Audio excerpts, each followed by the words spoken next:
So good morning, everybody. It is 10 o'clock, and we promised everybody, including Dave, that we would start on time.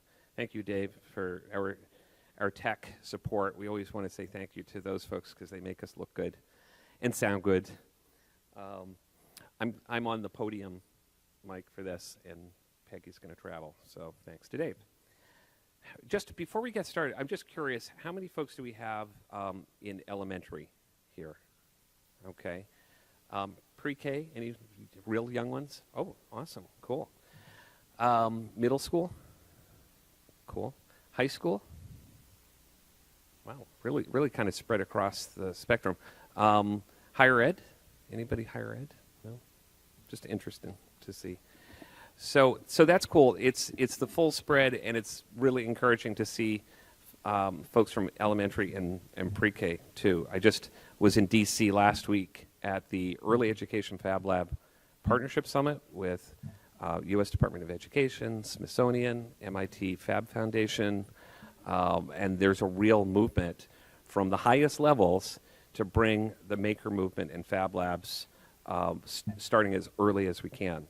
So that was really encouraging. And as you'll hear today, we've been doing this for a long time and doing it before people were talking about it, and it's just very exciting to see the confluence of events and drivers that are making it not just a possibility, but almost essential to have in a school. So I am Paul Reynolds, and for people who know something about FableVision and the Reynolds brothers, I have a twin brother. Does anybody know that I have a twin?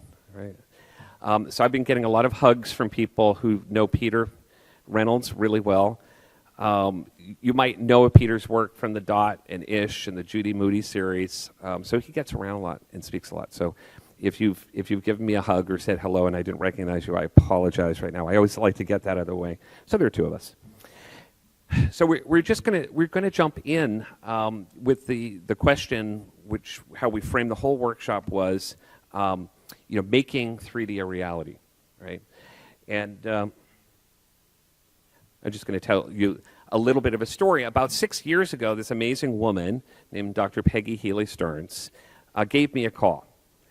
And she said that she was tapped on the shoulder by another amazing person, Dr. Glenn Bull at UVA Curry School of Engineering in association with the Curry School of Education. And he was doing this really cool research project, which was looking at, the research conceit was looking at, is it in the realm of possibility that the disruption in the STEM education and career pipeline is actually happening as early as elementary school? So that's what they were looking at. And their proposed solution, whoops. Oh, wait, did I take that out? Maybe I took it out. I took it out. Okay. Proposed solution was operating on the principle of least change. We're going to talk about that. Bringing something innovative into a teacher's practice can be disruptive. So is there some tool set that we can bring in that will be comfortable for elementary school teachers to use and grow with? And they proposed digital fabrication or 3D printing. Well, when Peggy was telling me about this 6 years ago, I had no idea what digital fabrication was. How many here knew about digital fabrication 6 years ago? You probably all do. Right? You're smart. Right. It was a really new thing. People who know about the Fab Lab technology know that it has been around for a while, but there have been really big, expensive labs at MIT, coming out of the work of Seymour Papert. And if you had a lot of money and a dedicated lab, you could do these things and actually print 3D objects. Very, very cool. But the question is, can we make it a reality in the classroom? So it is feasible to do it if you have a lot of money and space. That was 6 years ago, and if you knew about it. Fast forward, I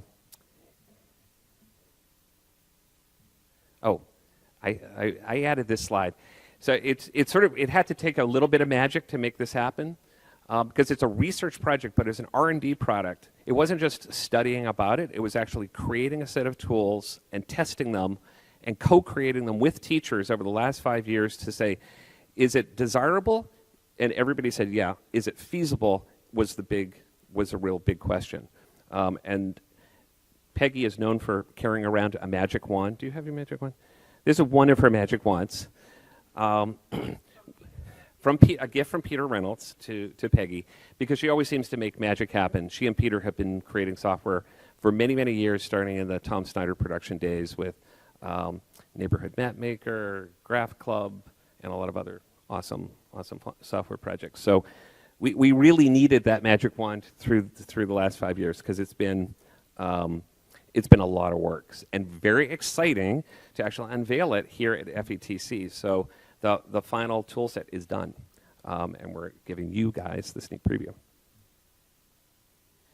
The other cool thing that has happened along the way in the last 5 years is that there are a lot of drivers that are actually giving us a really fun answer to that question. 3D in the classroom, it actually makes sense now for lots of reasons. And for those of you who just get it intuitively, and you have to go back to your district and actually fight the good fight to say, we need to dedicate resources, time, and attention to this, there are a lot of drivers here that you can point to. And these are things we had nothing to do with, but it's kind of cool that the climate has shifted to a maker climate with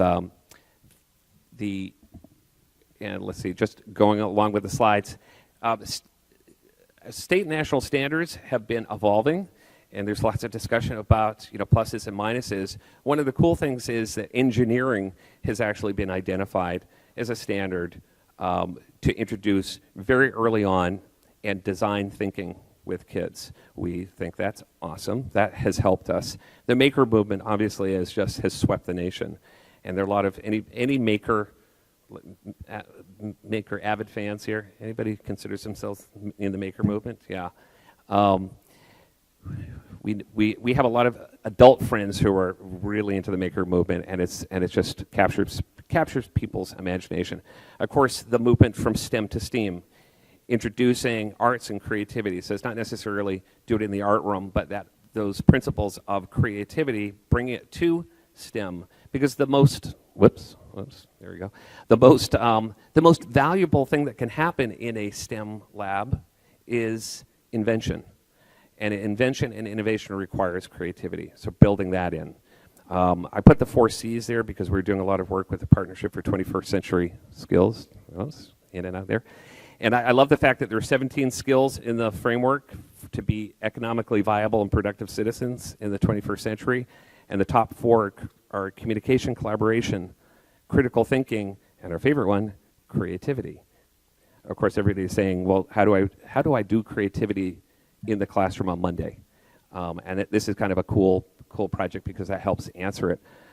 It also, everybody's talking about career readiness, and we know that the kids that we're teaching today are being launched into a workforce where emerging technologies are changing everything.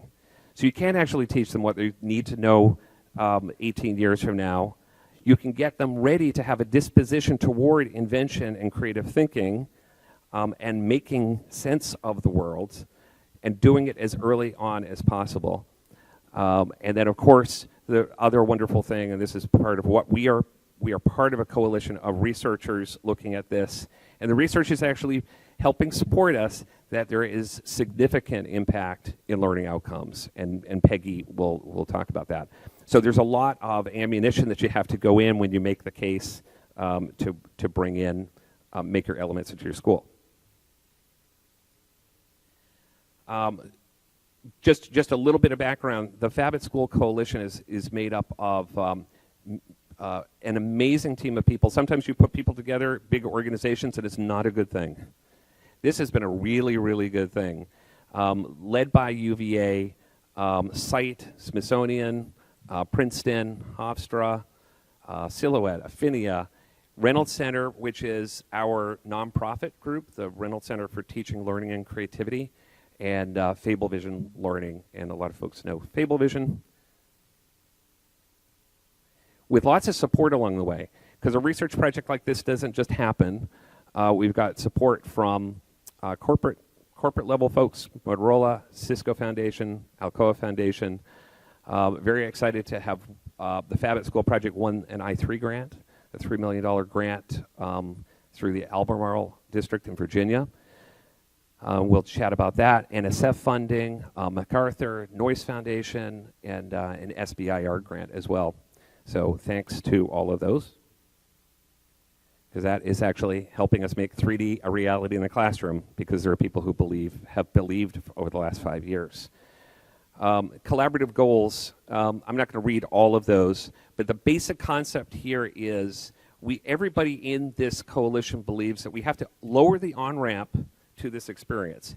It is awesome to look at the real cool, sexy pictures of full-blown labs that have all the bells and whistles, but it can be really intimidating for a school that's trying to put their toe in the water.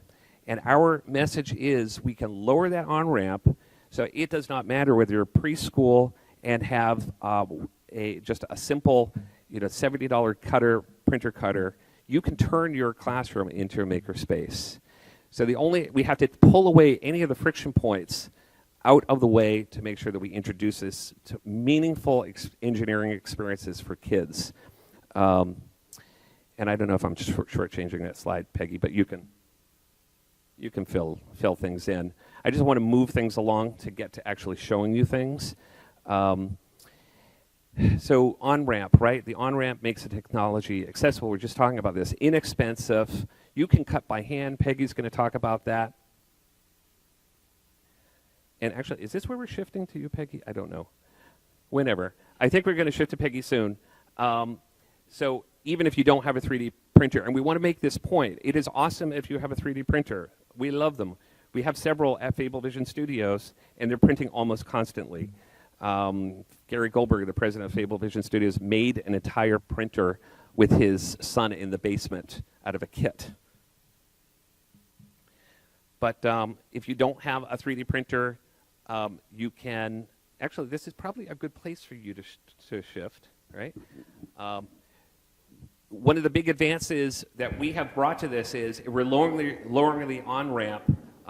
What happens if you don't have a 3D printer? You can use a regular printer and or the printer cutter. Yes, I think my mic is on. So you want me to go? Awesome. Okay. We'll both go whenever. Yeah. Okay. And so, oh look, Dave is right. Both mics work. So. Cool. So if you don't have a 3D printer, or even if you have a 3D printer but you don't want to jump in there are easier ways to jump in or less expensive ways to jump in. So you could start with just the software and a standard inkjet printer to print your design, like say this simple lantern that I'll be showing you later. You could print that design and then you can send it to an inexpensive digital cutter. The one you're looking at there is the Silhouette Portrait, and you can, if you get it at the right time, you can get it for $99. You have to really watch. Or you could forget that. You could actually just use the software with scissors. There are a lot of things you could do with scissors. Make your designs, and you can cut them with scissors. And even though we're like designing software and eventually would like people to adopt it, there goes my mic. Nope, here it's back. Yep. You can also do a lot of things with just scissors. So I just wanted to make the point that the on-ramp is really easy. It doesn't require a lot of expensive technology. It also makes it easy in another way, because we are providing projects from simple to sophisticated. So at the simplest level, there would be 2D stuff, the kind of stuff that teachers traditionally do with mechanical die cutters. How many people are familiar with those big, heavy mechanical die cutters? Yeah. They have been the standard in school. They're big, they're bulky, the dies cost $25 to over $100, and they're restrictive. You get one die, well, we'll talk about that later. But it's something teachers have been familiar with. So if we can show them, this is principle of least change, if we can show them how they can do something they've been doing, but we can make a small change that will make it easier, that is often the on-ramp to innovation. Right. And the other thing about the 2D and just cutting the simple paper stuff is it's terrific for prototyping. In fact, you want your kids to be playing in that space for a while before you go and spend the money on the big 3D. So, yeah. And I meant to go back there and mention that. Pop-ups, we are not thinking, I bet you didn't think when you said 3D, you didn't think pop-ups. But pop-ups are a great on-ramp to 3D. They're very familiar and comfortable for teachers and students, and they are a great way to introduce students to the engineering design process and to the geometry and the math concepts involved. 3D projects from paper and cardstock, and then 3D printed projects. Here are some examples of those in the upper left. All of those things started as 2D. There are pop-ups in the center, 3D solids, and then working machines like an automaton and a windmill. Here's an example of Fab at School in the classroom. Some 4th and 5th grade students in Albemarle County will end their school year today with a better understanding in engineering. A pilot program through UVA's Curry School of Education provided equipment and software to teach the elementary kids how to design and build a skateboard park. Making 2D shapes into 3D shapes by fabricating them. Abigail Johnson and the rest of her 4th grade classmates at Crozet Elementary School have spent the spring learning how to design and build a model of a skateboard park. Well, the idea is basically children's engineering and the idea of using math and science and technology so in a real life sort of application. Using a software, students create 2D images of skateboard ramps. Their designs are sent to a digital fabricator where they are printed, scored, and ready to be folded into 3D objects. You have to tape it, and then whatever you got wrong, you can fix and then do it. It's this hands-on experience that's making it easier for the students to understand what they're learning. I mean, you can actually do it. You're not reading it, so you can see it and you can understand it. This project is called Fab at School. It was created by UVA's Curry School of Education. The program is a way to integrate digital fabrication into an elementary school's curriculum. We've made roughly, I believe, a 3-year commitment to really study and see the ways in which students can learn using this type of technology. There's a problem. It doesn't actually match up. And although not every design turns out perfectly, their teacher says that's part of the learning process too. It's very motivating, and I like that it teaches them that being wrong the first time is actually a help, because then you get a chance to get it right and try again and try again. The program will continue this fall. The Curry School hopes to learn how the digital fabricators can be used in other ways to teach students. And of course, that whole concept of you can try again until you get it right, that's the engineering process. As long as you're not just tinkering, you're actually having your criteria, constraints, you're creating, you're evaluating, you're iterating. And so these kids are doing that even before they may know the exact process. I talked about 2D stuff and leveraging the principle of least change, and there are a few examples there. We're going to get back to that turkey later. And just to talk about turkey, that, back to turkey. I think it's important to say we understand that some of the challenges at elementary level is that teachers did not go to engineering school. They went to learn how to teach their kids. So they may not have a natural comfort level. Some do, but some may not. But we do know that that elementary school teachers love making stuff, bulletin boards and craft projects. It's easy for them. And as long as the tool set is easy, as Peggy's just saying, a small change in their practice, it is much more likely that they're going to embrace it. And it's proving out. So, yes, thank you. And we are looking specifically at grades 3 to 8.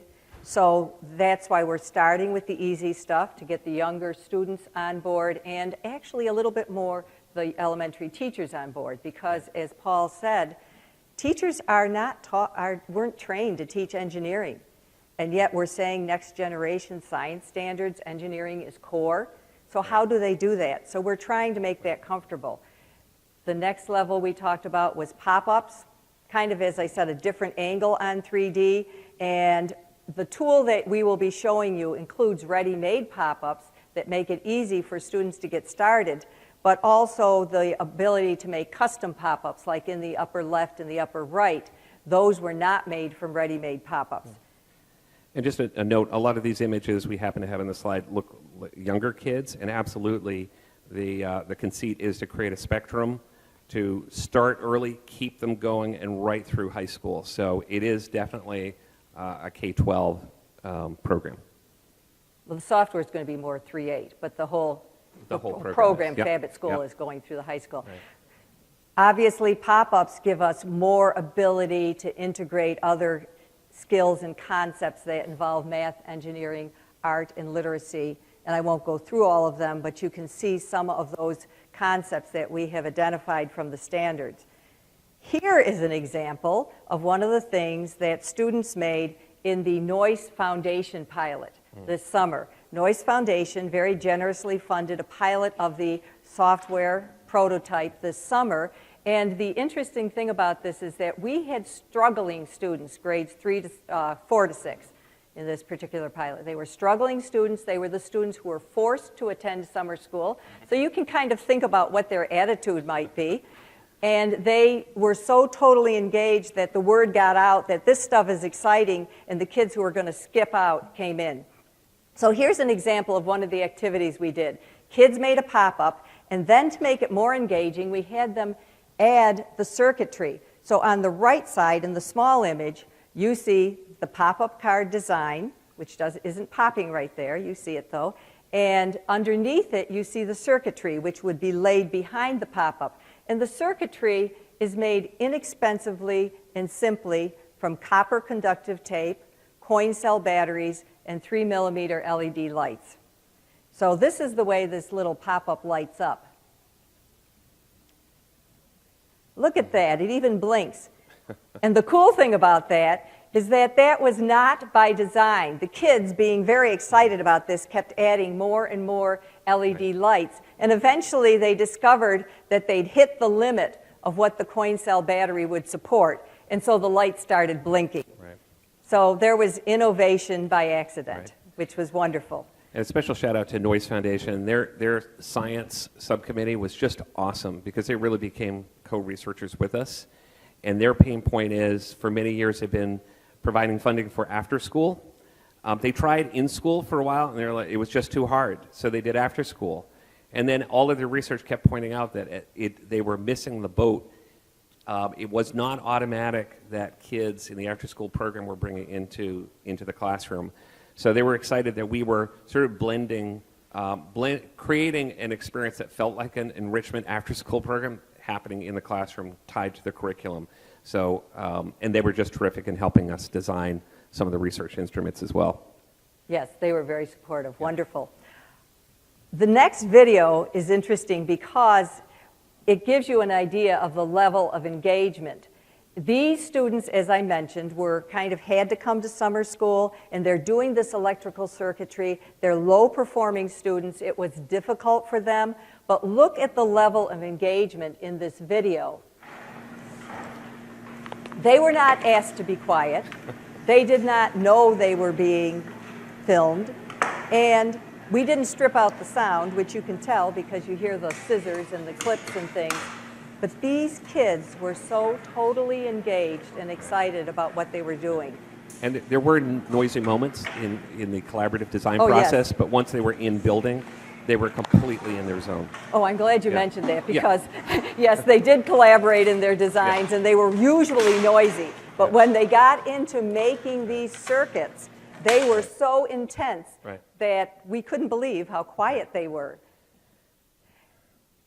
These activities address a lot of standards, and I put up a few examples there. The next generation science standards, specifically the engineering standards, and things like defining a design problem that addresses a need or a want, and the constraints and the criteria. So that's part of the ongoing design process. Right. And it also addresses math standards, ISTE standards, Right. and the a lot of the research money has gone into developing curriculum to make it easy for teachers to implement and know that you're, hitting these targets. 3D stuff gives us the opportunity to introduce additional math, engineering, skills and concepts, force and motion, electromagnetism, sound, creative design. We'll be looking at some of those. Yeah, I love these. I love these simple tools that you can build. This is all paper-based. I think of it as 2.5D.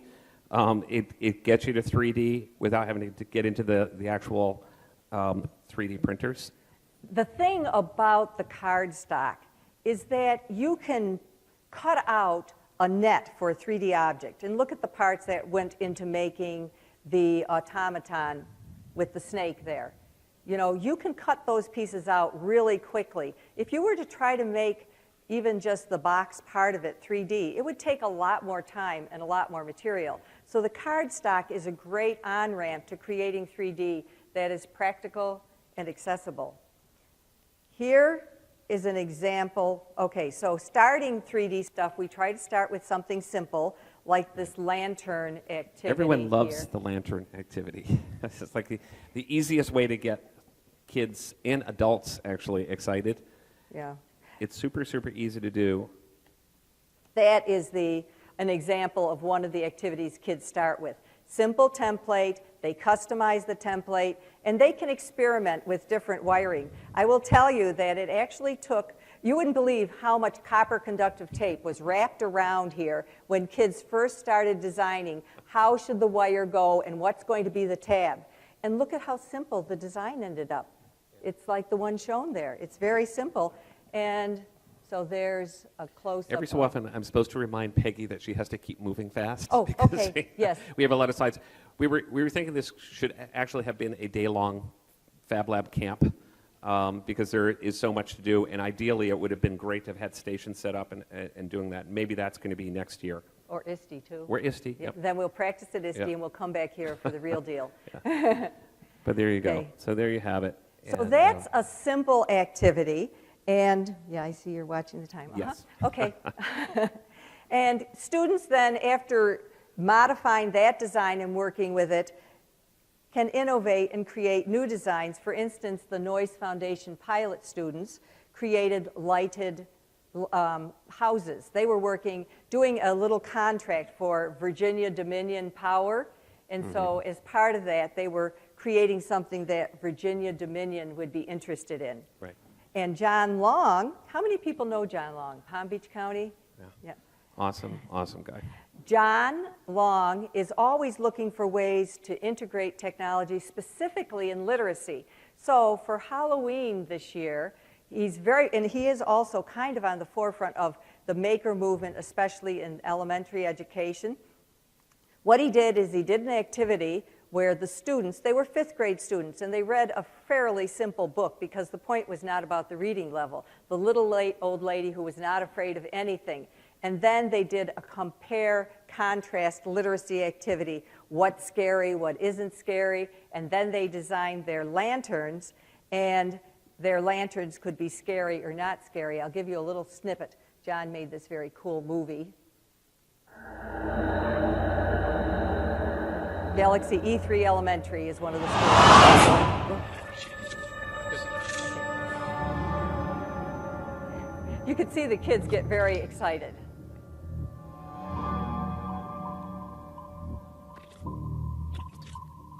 They're comparing and contrasting. Venn diagram. And the culminating activity was to build a pumpkin lantern.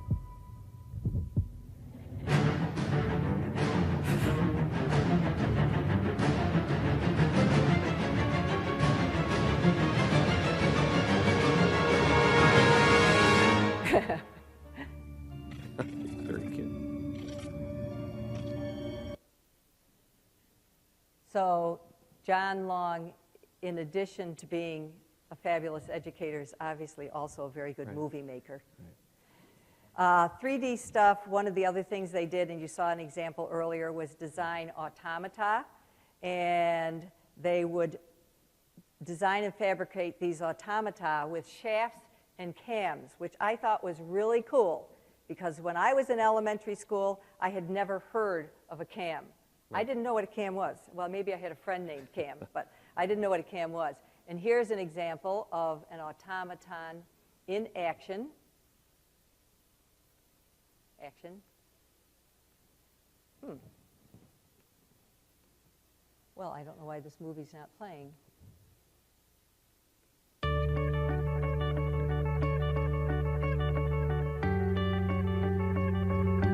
All from paper printing. Paper. And notice the That's Peter importance Reynolds' of the character. cam.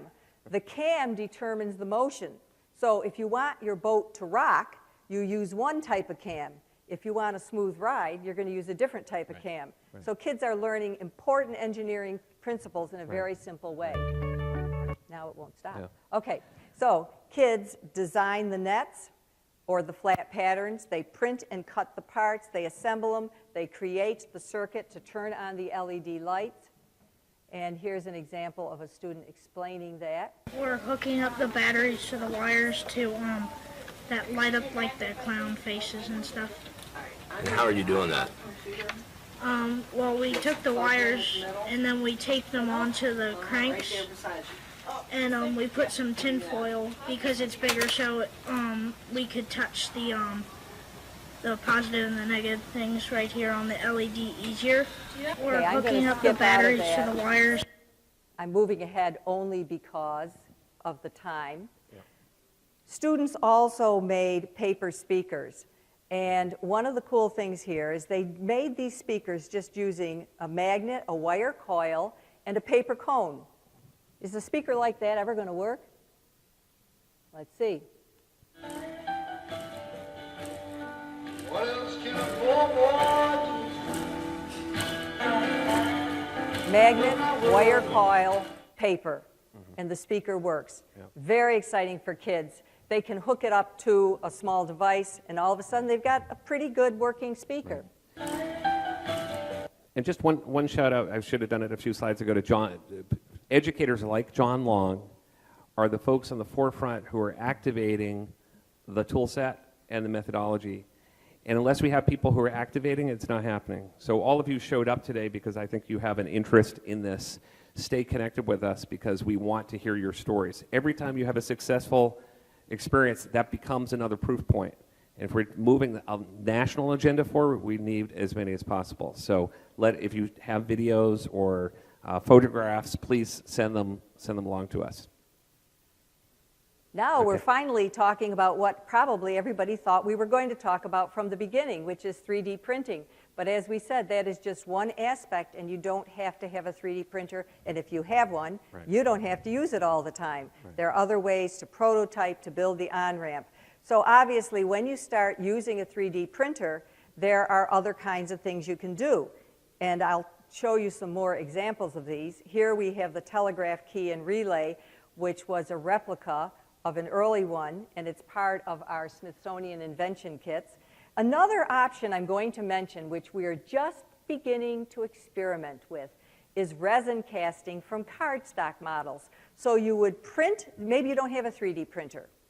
You print the gear, as we did here, with cardstock, and then you pile a few of them together, stack them together, and then make a mold, and then you make a model. So that's something we actually started experimenting with like 2 weeks ago. So I can't, so far it looks promising as an alternative.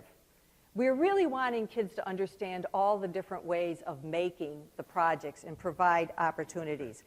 The Smithsonian invention kits that we're developing in collaboration with UVA, Princeton, and the Smithsonian are part of our Investing in Innovation grant. And what we're doing is developing kits that will help students explore key concepts in engineering. And we're using early inventions from the American Revolution as the basis. How cool and is the that? great thing about that is that these early inventions were simple. They were transparent, so kids can understand the concepts. And then they kind of replicate them. Well, I'll give you an example. The Galileo pendulum clock. They look at the initial design. They read about what the inventor was thinking and his process. Then they look at, since we're collaborating with the Smithsonian and their 3D virtual objects, they are going to scan 3D models of all of these, kids will be able to actually manipulate on screen the virtual model so they can look at it more closely, and then they will create their own models, and that will be the jumping off point for understanding these inventions, which are actually the basis of contemporary society. Right. So here's an example of the Galileo's clock.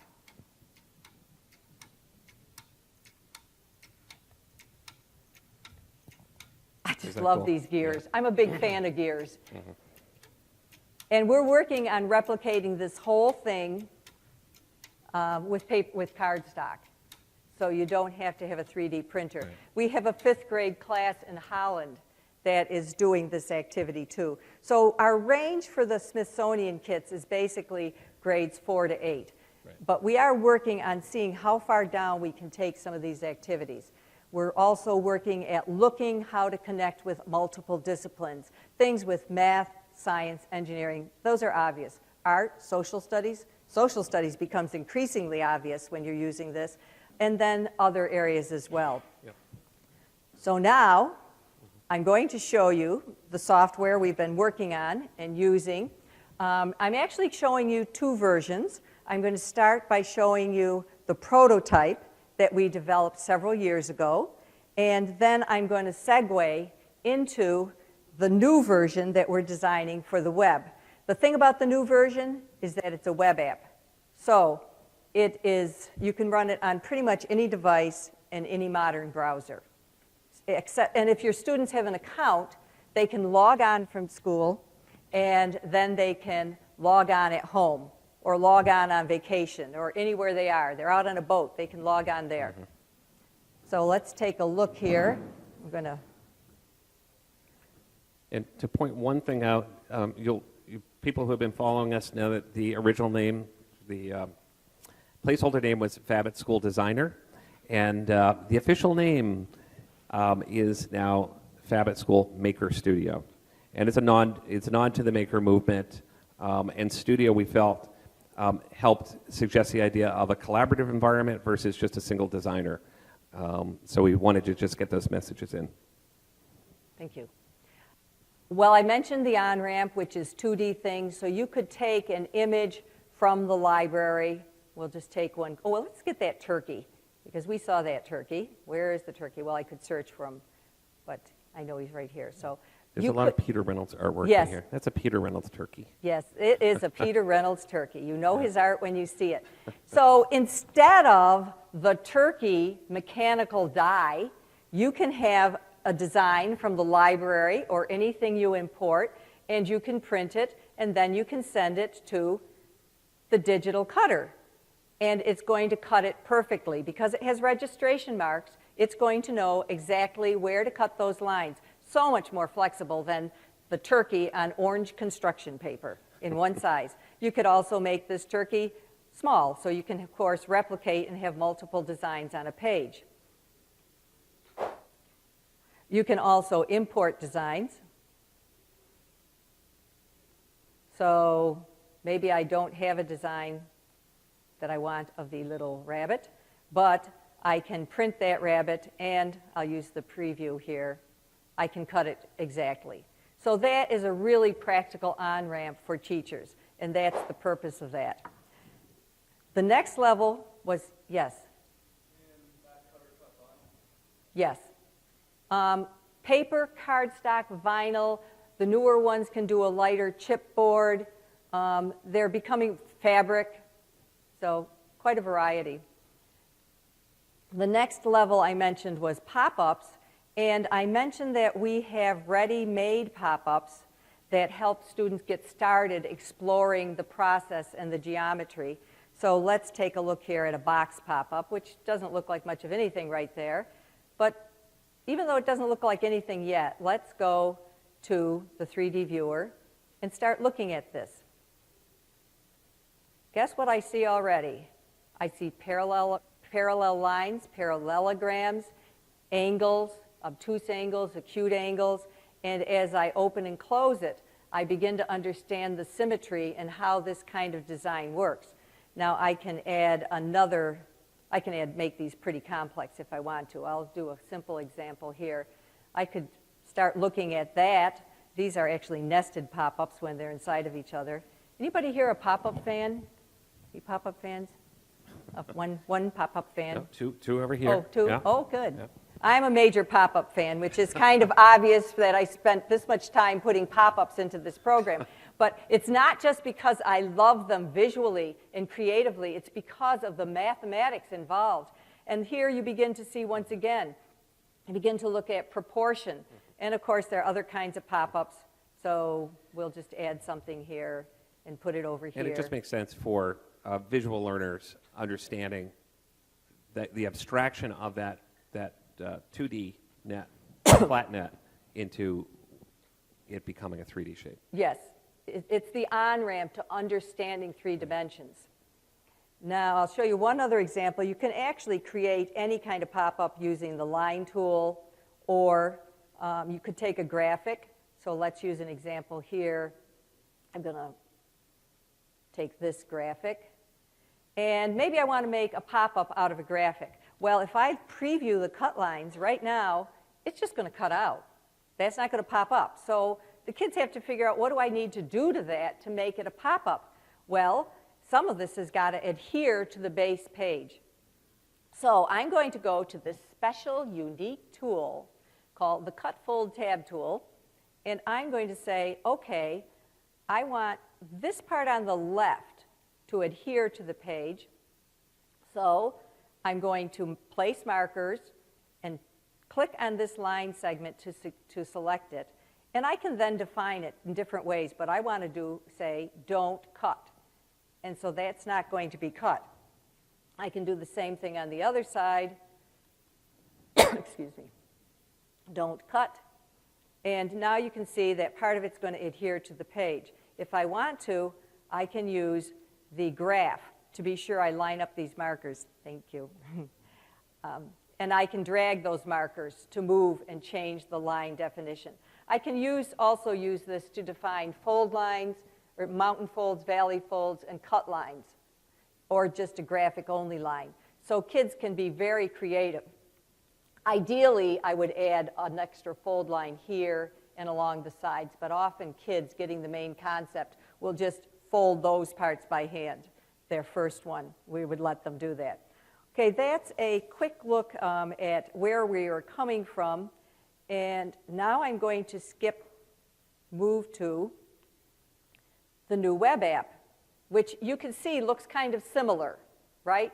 But I will tell you that there is both the more advanced version, which has more tools than the other, and there is a basic tool set.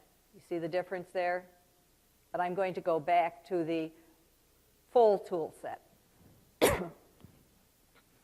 We still have the same tools, the pop-up tool, the library. There's a text tool, as you would expect. There are standard draw tools, but I'm going to go to the ready-made shapes.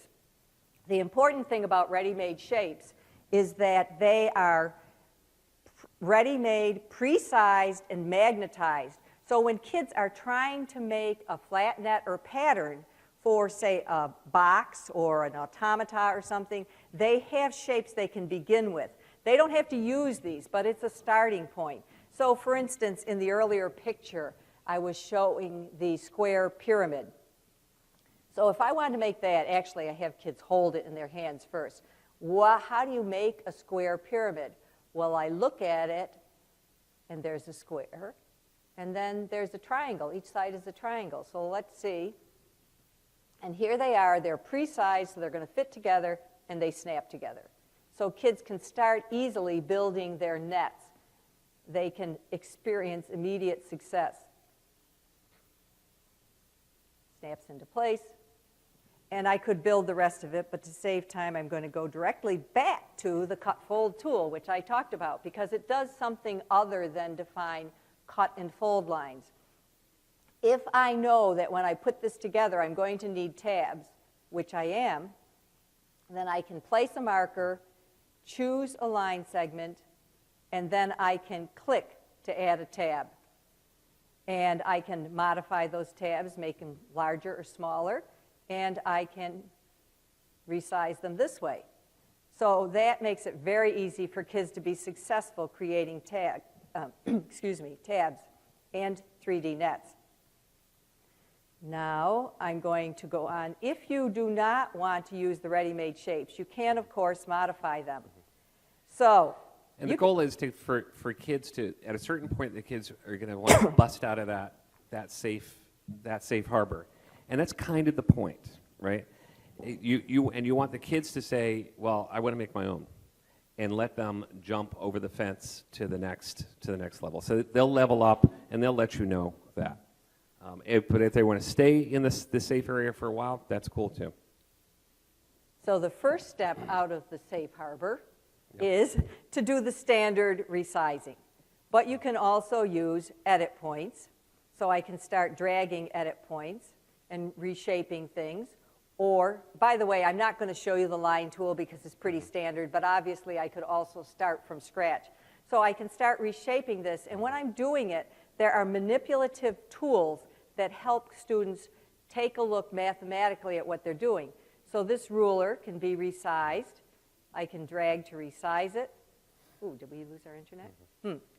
And I think we just lost our connection. Oh no.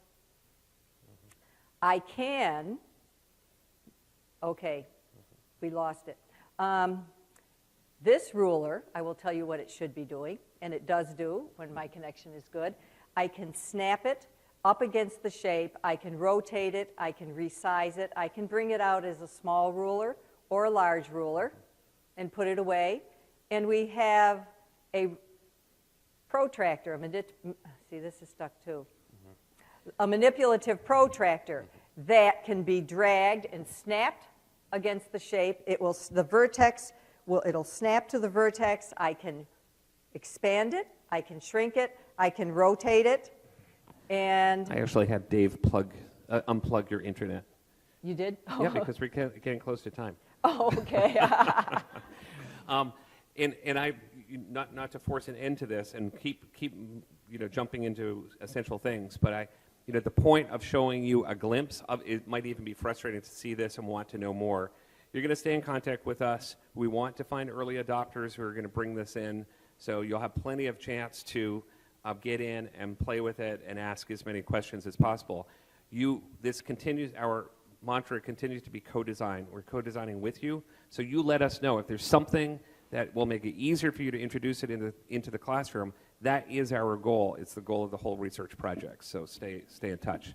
So there's the 360, Yep. And also you can go to settings and show dimensions.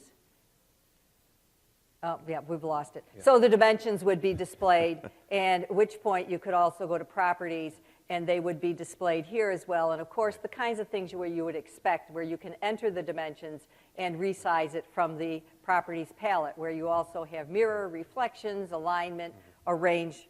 There's one other thing I want to show you, even though I seem to be cut off, and maybe this will work. Yeah.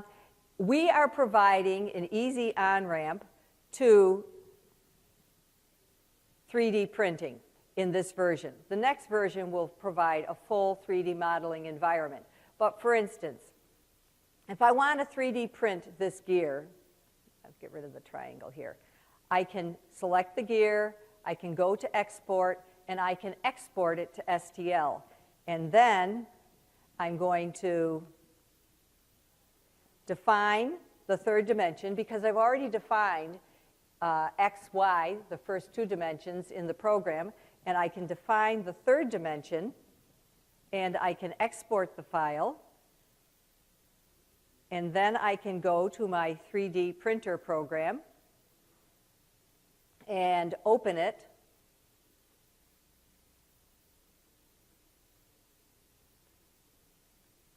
And I'll be able to 3D print my gear. Now, you might notice that this looks a little strange here, and that's because the feature where we're actually cutting the holes in the 3D file is not implemented yet. But that is our any simple two-dimensional object, like a gear, you could export to STL and open it in your 3D printer. So that's a quick overview. The big takeaway is that there have been a lot of really, really smart people who've been working on this with teachers and partners with resources like the Smithsonian Project. I I get dizzy when I think about that particular project. It is so cool to think that kids have this kind of rich experience with engineering so early on. And we're gonna push the program to younger grades and older as we move along. And but you know, we're here to say, it is 3D reality. Absolutely, it is.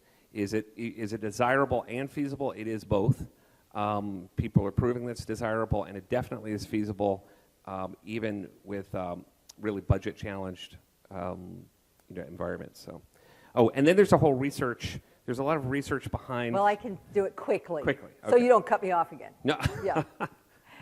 A few things I wanted to mention. Joe Garofalo and Kim Corum at the University of Virginia discovered that 5th grade students who did activities like this, basically taking flat nets and creating the 3D shapes, showed marked improvements in their ability to complete surface area tasks, meaning understanding surface area and computing surface area.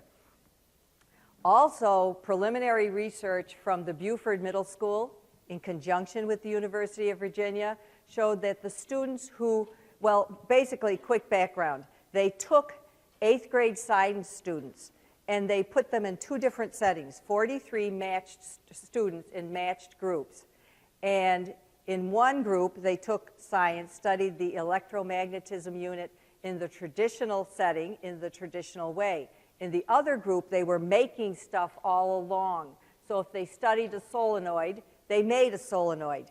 Out of those 2 groups, the ones who had the engineering activities integrated did enormously better, markedly better, not only on the pre-test, but on the post-test, as you can see.